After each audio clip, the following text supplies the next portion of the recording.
So here I am showing non-disjunction. Before I even get into that, let's talk about what that is. So an aneuploidy is anytime a zygote doesn't have the correct number of chromosomes. That can be monosomic, which means having one too few chromosomes, or trisomic, which means having one too many chromosomes. Non-disjunction, it's just a fancy word for non-separation, and this happens during meiosis. So here I am showing meiosis 1 in anaphase 1. I am starting with my cell, which has my tetrads in it, separated on that metaphase line with my invisible spindle fibers holding them in place. And then what happens is the spindle fibers will actually pull those both to the top or to the bottom, depending on how the person who's doing this is showing you, but I'm pulling to the top. And then what happens is those tetrads move into the next cell. Oops, unless they come apart on me. So as you can see, this cell does not have any chromosomes in it during this process. It typically does, I'm just not showing it as I show you.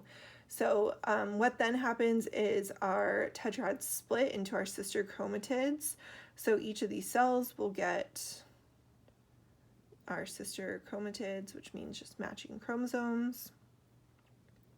And then fertilization occurs to create those gametes. So here I have my little fertilization indicated with blue.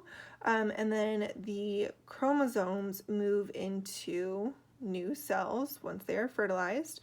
Up here I am creating trisomic cells, which means that, again, they have one too many chromosomes. There should be two to create a perfect diploid, but this indicates that there's three. There's 2x, 1y, 2x, 1y, and down here is the monosomic, which each has a y in it. So that is anaphase 1 through meiosis 1. And again, the other cell just didn't get any copies of that chromosome. So here I'm going to reset to show anaphase 2 through meiosis 2. I'll leave my little fertilization there. Again, my chromosomes are separated throughout the metaphase plate on my cell. What happens instead through this one is meiosis 1 is perfect. My tetrads move into the new cells. They stay tetrads. And then non-disjunction will actually occur in meiosis 2, in anaphase 2. So the sister chromatids will actually just go to one cell.